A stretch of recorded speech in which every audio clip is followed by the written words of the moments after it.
اعوذ باللہ من الشیطان الرجیم، بسم اللہ الرحمن الرحیم۔ پارہ نمبر 24 آج ہم شروع کرنے جا رہے ہیں۔ اس پارے میں بھی جو ہم نے پارہ نمبر 23 میں سورہ زمر کا آغاز کیا تھا وہی سورت ابھی چل رہی ہے، اور اسی میں سے میں نے آپ سے سوال پوچھا تھا کہ سورہ زمر میں اصل خسارہ کس چیز کو کہا گیا ہے اور خوشخبری کس چیز کی دی گئی ہے۔ تو اس کا جواب آیت نمبر 15 اور 17 میں تھا۔ خسارہ یہ کہا گیا ہے کہ انسان قیامت کے دن اپنے آپ کو اور اپنی اولاد کو گھاٹے میں ڈال لے، یعنی دنیا میں وہ جو جمع کر کے آیا ہے کوئی پوچھ ہی نہیں رہا اس سے، مطلب بینک بیلنس کیا تھا، گھر کیسا بنایا تھا، ڈیکوریٹ کیسا کیا تھا، بچوں نے کہاں سے پڑھا تھا، یونیورسٹیز کون سی تھی، نہیں۔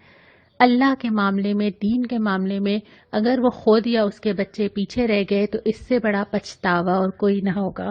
اصل خوشخبری یہ ہے کہ انسان طاغوت کی بندگی سے بچ جائے۔ آپ نے مجھے بتایا تھا ہم سب کی زندگی میں کون کون سے طاغوت ہیں جن کو ہم اللہ کے مقابلے میں پوجنے لگتے ہیں۔ تو اگر انسان اللہ کو ہی خالصتاً پکارے، اللہ ہی کے لیے دین کو خالص کرے، اس سے بڑا خوش قسمت کوئی نہیں ہے۔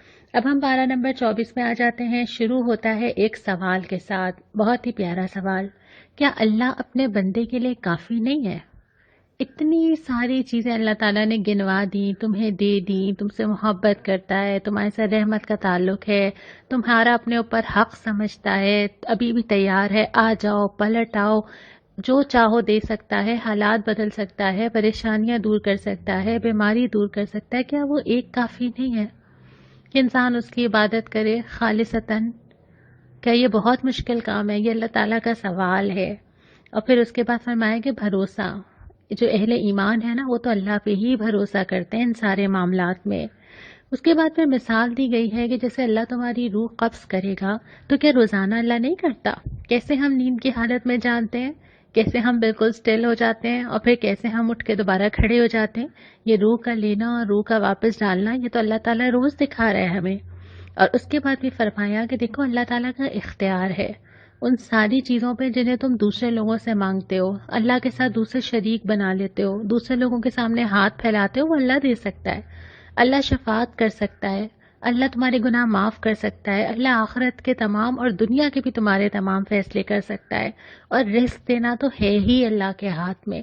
تو وہ ساری چیزیں جس کے لیے انسان کبھی ادھر دیکھتا ہے اور کبھی ادھر دیکھتا ہے، ایک اللہ رب العالمین اس کی یہ ساری چیزیں پوری کر سکتا ہے۔ پھر بہت پیار سے پکارا ہے، اے میرے بندوں، میرے کا لفظ استعمال کیا ہے کہ ہو تو اللہ کے نا، وہ محبت جو والدین کو اولاد کے ساتھ ہوتی ہے، جتنی ہی نافرمان ہو جائے آخر میں وہ کہیں سے نکل کے آ جاتی ہے نا، جتنا غصہ ہو، جتنی تکلیف ہو، پھر وہ آ جاتی ہے میرا بچہ۔ اللہ تعالیٰ فرماتا ہے اے میرے بندوں، کیا کیا کرو؟ اللہ کی رحمت سے مایوس نہ ہو۔ اگر یہ تسلی ہمیں نہ دی جاتی، کیا ہے ہماری زندگی، کیا ہے ہمارا نامہ اعمال، ہماری نمازیں، ہماری عبادات، ہمارے اخلاق، ہمارا کردار، ہمارے معاملات کیا ہیں؟ پلٹ کے نظر ڈالیں 2 منٹ اپنے اوپر، کیا لے کے جا رہے ہیں اللہ کے پاس؟ یہ اللہ تعالیٰ کی کتنی بڑی رحمت اور محبت ہے کہ اللہ تعالیٰ فرماتا ہے کہ مایوس نہ ہو، کسی لمحے مایوس نہ ہو، پلٹ آؤ، رک جاؤ، واپس آ جاؤ اپنے رب کی طرف۔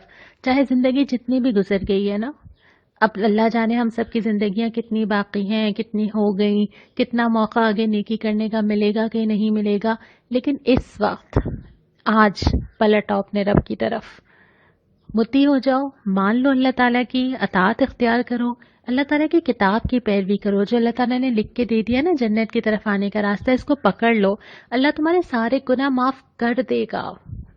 اس کے بعد فرمایا کہ اللہ کی قدر کرو جیسا کہ قدر کرنے کا حق ہے۔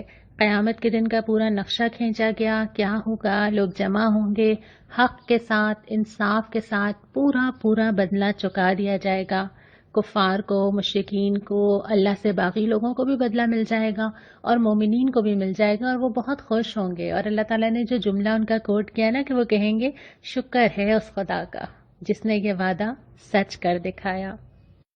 اس کے بعد سورہ مومن جو کہ مکی صورت ہے اس کا آغاز ہوتا ہے اور پھر فوراً ہی ہمارا پارہ 24 کا دوسرا ربع شروع ہو جاتا ہے. ابتدا ہوتی ہے کہ اس کتاب کو جس نے نازل کیا ہے یہ وہ کتاب نہیں ہے جو کسی انسان نے لکھ دی، یہ وہ کتاب نہیں ہے جو بار بار ریوائز ہو رہی ہو، جس میں غلطیاں ہوں، جس کا ریوائز ایڈیشن آ جاتا ہو بار بار، جو مارکیٹ میں شارٹ ہو. نہیں، یہ وہ کتاب ہے جو اس نے نازل کی ہے، جو زبردست ہے، جاننے والا ہے ہر چیز کا جو میں اور آپ نہیں جانتے، معاف کرنے والا، توبہ کو قبول کرنے والا، سخت سزا دینے والا، صاحب فضل جس کے سوا کوئی معبود نہیں. یعنی کوئی یہ عام کتاب نہیں ہے بلکہ یہ اس اللہ رب العالمین کی کتاب ہے جو ہر چیز کا احاطہ رکھتا ہے. پھر فرمایا کہ دیکھو دنیا کی یہ جو چلت پھرت ہے نا، جو تمہیں نظر آتے ہیں بہت شاندار چیزیں، شاندار لوگ، شاندار عمارتیں، یہ تمہیں کسی دھوکے میں نہ ڈالیں. یہ تمام چیزیں صرف دنیا کی زندگی کی آرائش ہیں، اور جس دن اللہ تعالیٰ اس کو لپیٹنا چاہے گا لپیٹ لے گا. اور پھر ذکر کیا ہے کہ فرشتے اہل ایمان کے لیے دعا کرتے ہیں. یہ ہمیں بہت ساری جگہ پہ ملتا ہے کہ جو لوگ اللہ کے لیے کوئی بھی قدم کرتے ہیں، جو لوگ اللہ کے لیے لوگوں کو معاف کرتے ہیں، جو اللہ کے دین کو پھیلاتے ہیں، جو اللہ کی راہ میں چلتے ہیں، جو اللہ کے لیے مشکل اٹھاتے ہیں، اللہ تعالیٰ فرشتوں کے ذریعے ان سے دعا کرواتا ہے. اللہ تعالیٰ فرشتوں کے ذریعے دوسرے لوگوں کے دل میں ان کی عزت ڈالتا ہے، اور اللہ تعالیٰ وہاں ان کا ذکر کرتا ہے جو دنیا کے لوگوں سے بہت بہتر ہیں. اس کے بعد فرمایا کہ قیامت کے دن سب کو جمع کر کے لے آیا جائے گا، سارے گروہ آ جائیں گے، کھڑے ہوں گے، پوچھا جائے گا اب بتاؤ آج بادشاہی کس کی ہے؟ اللہ واحد قہار کی. پھر ذکر کیا ہے کہ یہ جو کتنے سارے قصے ہیں، یہ جو قومیں گزری ہیں، کیا ان لوگوں نے کبھی غور نہیں کیا؟ کیا یہ واقعی انسان کے لیے مقام عبرت نہیں ہے کہ وہ دیکھے کہ کیسے کیسے لوگ آئے اور چلے گئے؟ اور پھر فرعون اور ایک مومن کا ذکر کیا ہے. ایک شخص ہے جسے دنیا میں سب کچھ ملا ہے لیکن وہ اللہ کا انکار کرتا ہے. ایک مومن ہے جس کا نام بھی ہمیں نہیں معلوم لیکن وہ اللہ کی گواہی دیتا ہے، اور آخرکار اللہ تعالیٰ کے پاس سرخرو ٹھہرتا ہے. پھر تیسرے ربع کا آغاز ہوتا ہے. ابتدا ہوتی ہے کہ دوزخ میں لوگ آپس میں جھگڑیں گے، ایک دوسرے پہ الزام ڈالیں گے، اپنے پیشوا سے کہیں گے تم نے کہا تھا بچا لوگے، اور وہ کہیں گے کہ ہمیں اختیار ہوتا تو اپنے آپ کو نہ بچا لیتے. اور پھر اہل ایمان سے اللہ تعالیٰ مدد کا وعدہ کرتا ہے، اور وہ مدد صرف دنیا میں نہیں آخرت میں بھی. یعنی اللہ تعالیٰ کسی مرحلے میں، چاہے وہ میری دنیا کے معاملات ہوں، چاہے وہ میری قبر کا سفر ہو، چاہے وہ میرے اللہ تعالیٰ کے سامنے کھڑا ہونا اور اس دن کی سختی ہو، اللہ تعالیٰ اپنے اہل ایمان کی مدد کرتا رہے گا. پھر اگلے کچھ آیات میں کرنے کے کام گنوائے گئے ہیں کہ تمہیں کرنا کیا چاہیے.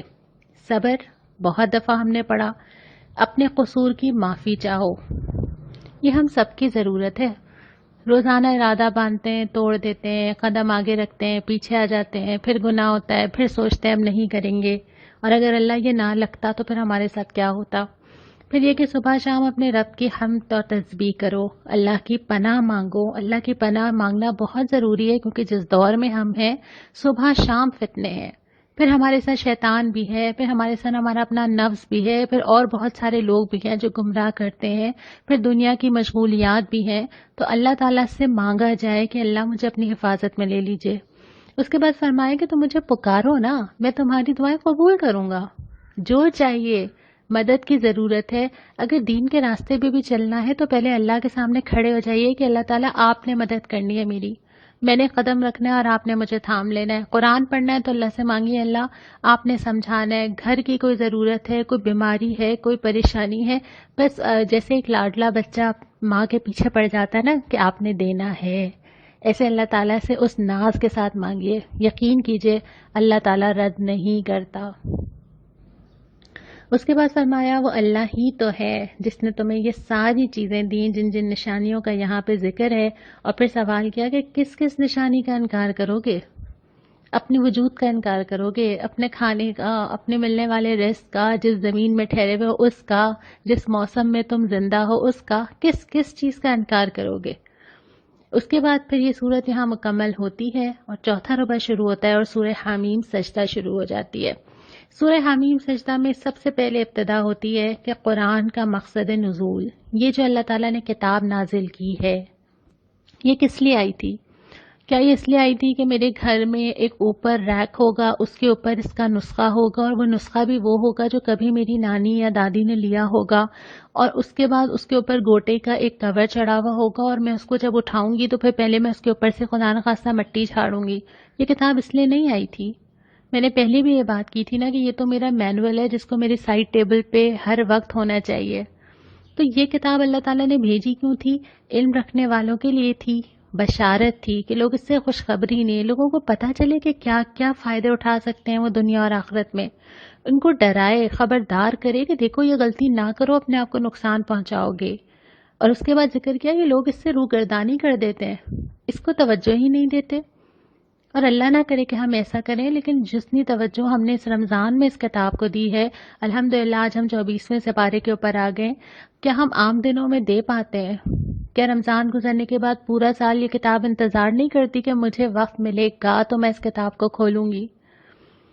اور اس کے بعد فرمایا کہ اللہ تعالیٰ اس کائنات کو وجود میں لایا، کیسے اللہ تعالیٰ نے اس کی تشکیل دی، ایک ایک چیز کو بنایا، اور پھر خبردار بھی کیا ہے کہ دیکھو یہ عذاب جو ہے نا یہ اچانک آ سکتے ہیں، جیسے عاد پر آیا، جیسے سمود پر آیا، بلکہ ہم دور کیوں جائیں، ہمارے اپنے ملک میں وہ زلزلہ یاد کیجئے۔ اس کے بعد ایک بہت ڈرانے والی آیت آتی ہے، پہلے بھی آئی تھی، کہ قیامت کے دن جسم گواہی دے گا، یعنی زبانیں نہیں بول سکیں گی، اپنا مقدمہ لڑ نہیں سکیں گے، بہت سارے ریزنز دے کے اپنے آپ کو بری کروانے کی کوشش نہیں کر سکیں گے، کان بولیں گے، آنکھیں بولیں گی، کھالیں بولیں گی۔ کھال انسان حیران ہو کے اپنی کھال کو دیکھ کے بولے گا کہ تمہیں کیا ہوا، اور وہ کہے گی کہ اللہ نے گویائی دے دی مجھے، اور پھر جسم خود ہی گواہی دینا شروع ہو جائے گا، تو پھر انسان کیا کہے گا اور کیا بات پیش کرے گا۔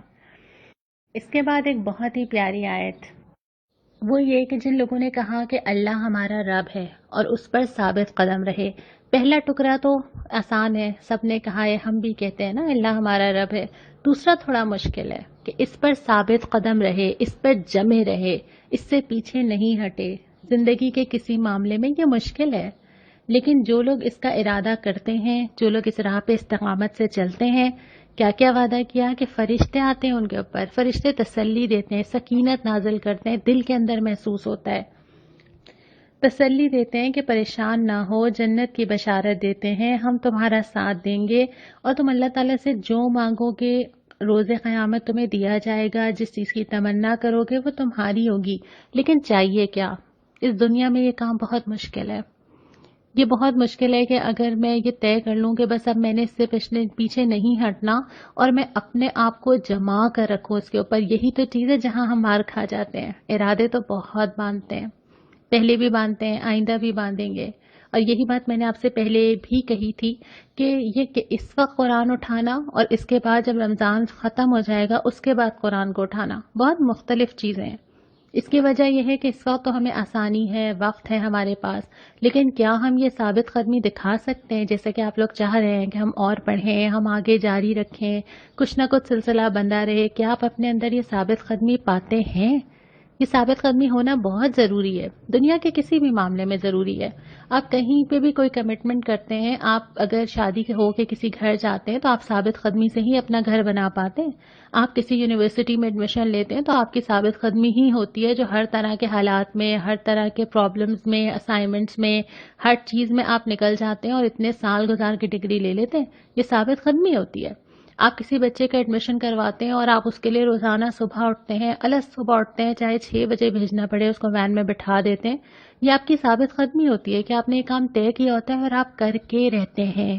کسی پروفیشنل ایجوکیشن میں جاتے ہیں، میڈیکل میں جاتے ہیں، انجینئرنگ میں جاتے ہیں، کئی سال لگا دیتے ہیں، دن اور رات کا فرق مٹا دیتے ہیں، یہ آپ کی ثابت قدمی ہے کیونکہ آپ نے طے کیا ہے۔ تو یہی ثابت قدمی اللہ تعالیٰ کو بھی تو چاہیے نا، جو ان سارے معاملات میں ہے، کہ جب انسان یہ طے کرے کہ اچھا اب میں نے علم حاصل کرنا ہے، اب میں نے قرآن و حدیث اور سیرت کو پڑھنا ہے، تو پھر وہ ثابت قدمی چاہیے کہ ایسا نہ ہو کہ آج بہت زیادہ اور کل بالکل نہیں، بلکہ ایک تسلسل اور استقامت کے ساتھ انسان عمل کرنے والا ہو، اور اس کے علاوہ بھی چاہے وہ عبادات ہوں، چاہے وہ قرآن کا پڑھنا ہو، تمام چیزوں میں اللہ تعالیٰ کو ثابت قدمی بہت پسند ہے، کیونکہ یہ راستہ آسان نہیں ہے، اس راستے میں مشکلات بھی آتی ہیں، بہت ساری چیزیں اپنے اندر مشغول کرنے والی، دھیان بٹانے والی، اپنی طرف کھینچنے والی، سب کچھ آتی ہیں، تو اس میں تو انسان کو ان ساری چیزوں کے درمیان سے اپنا راستہ نکالنا ہوتا ہے نا، تمام مشکلات سے گزرنا ہوتا ہے، تمام آزمائشوں سے پورا اترنا ہوتا ہے. اللہ تعالیٰ دل میں اطمینان نازل کرتا ہے. یہ آزمائی بھی بات ہے اور یہ آپ نے بھی آزمائی ہوگی. تو تہیا کرتے ہیں انشاءاللہ تعالیٰ کہ اللہ کی راہ پہ ثابت قدم رہیں گے. اس کے بعد ذکر کیا ہے کہ سب سے اچھی بات کس کی ہے، یہ میں ابھی نہیں بتاؤں گی، یہ آپ مجھے بتائیں گے. اور پھر فرمایا کہ دیکھو بدی کو نیکی سے رفع کر دو. دنیا میں یہ نہیں ہو سکتا کہ بدی نہ ہو نا. ہم کیوں ایکسپیکٹ کریں کہ سب لوگ بہت اچھے ہوں، یہ تو ہو ہی نہیں سکتا. اور ہم کیوں سب سے ایکسپیکٹیشن لگائیں کہ سب مجھے اچھا سمجھیں، یہ بھی ضروری نہیں ہے. اور یہ بھی نہیں ہوگا کہ دنیا میں بہت ساری چیزیں صرف میری ہی مرضی اور میری ہی پسند کی ہوں. اور یہ کیسے ہوگا کہ میری کوئی آزمائش ہی نہ ہو، سب کچھ اچھا اچھا چلتا رہے، یہ تو نہیں ہوگا. اور خاص طور پہ جب کوئی آپ کے ساتھ برائی کرے تو راستہ کیا ہے؟ یہ راستہ ہے کہ برائی کا بدلہ اتنی ہی برائی سے دے دیا جائے. دوسرا راستہ یہ ہے کہ اس کو اپنا دوست بنا لیا جائے. بڑا ظرف چاہیے اس کے لیے، بڑا دل چاہیے اس کے لیے، سب کچھ سن کے بھولنے کا حوصلہ چاہیے اس کے لیے. دل کو صاف کرنا، دل میں کینہ نہ رکھنا، اپنے اندر یہ ظرف رکھنا کہ کبھی دل میں وہ ٹیس بن کے چیز جمی نہ رہے. تو سب سے اللہ تعالیٰ کو پسند تو وہ لوگ ہیں جو کہ برائی کو دفع کر دیتے ہیں، وہیں پہ فل سٹاپ لگا دیتے ہیں، آگے نہیں بڑھنے دیتے.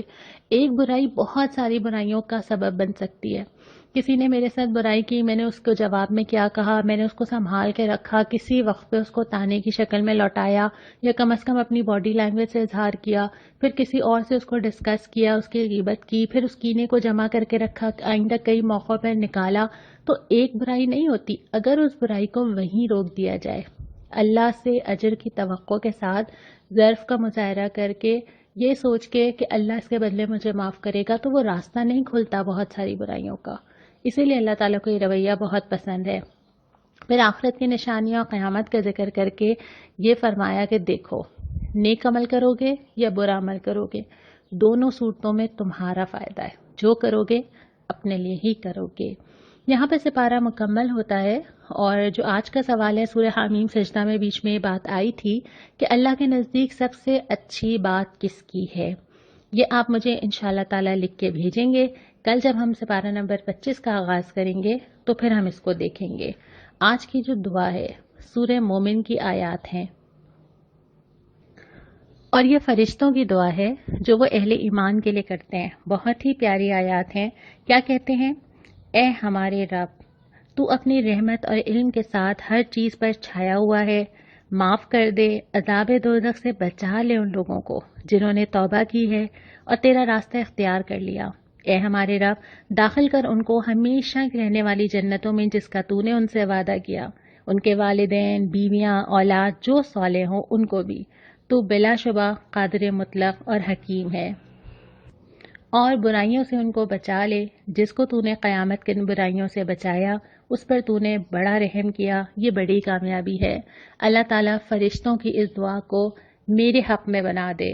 اللہ تعالیٰ یہ تمام دعا میرے حق میں قبول کرے. اس راہ پہ چلنا ہم سب کے لیے آسان کرے. وما علینا الا البلاغ.